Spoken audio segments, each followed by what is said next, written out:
Terbongkar mikrofon Prabowo mati mendadak saat pidato di PBB, singgung Israel bela Palestina. Mikrofon yang digunakan Presiden Prabowo Subianto sempat mati selama lebih dari 1 menit saat berpidato dalam konferensi tingkat tinggi soal solusi dua negara di markas PBB New York, Senin 22 September. Prabowo menyampaikan pidato dengan durasi total sekitar 6 menit 10 detik. Namun sekitar 1 menit terakhir saat menegaskan desakan RI soal bencana kemanusiaan di Gaza, mikrofon Prabowo sempat mati. Kita harus mengakui Palestina sekarang.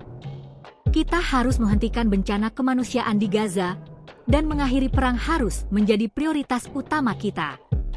Kita harus mengatasi kebencian, ketakutan. Kita harus mengatasi kecurigaan, kata Prabowo. Kita harus mencapai perdamaian yang dibutuhkan umat manusia. Kami siap mengambil bagian dalam perjalanan menuju perdamaian ini. Kami bersedia menyediakan pasukan penjaga perdamaian, lanjutnya. Setelah itu, mikrofon tersebut mati saat Prabowo masih menyampaikan pemaparan selama beberapa saat. Tanpa petugas protokol yang juga mendekat ke mimbar, di akhir pidato Prabowo. Suara Presiden Prabowo baru kembali terdengar melalui mikrofon di ujung pidato.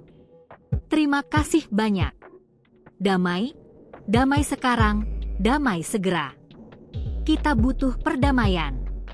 Terima kasih banyak, kata Presiden.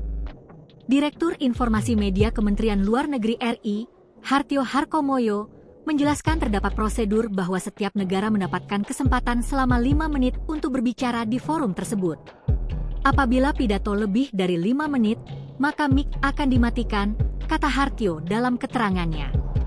Jadi suara yang tidak terdengar di video atau streaming, dikarenakan pidato yang lebih dari waktu yang ditentukan, imbuhnya.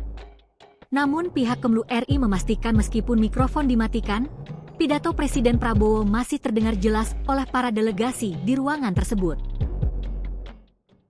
Download Tribun X sekarang. Menghadirkan lokal menjadi Indonesia.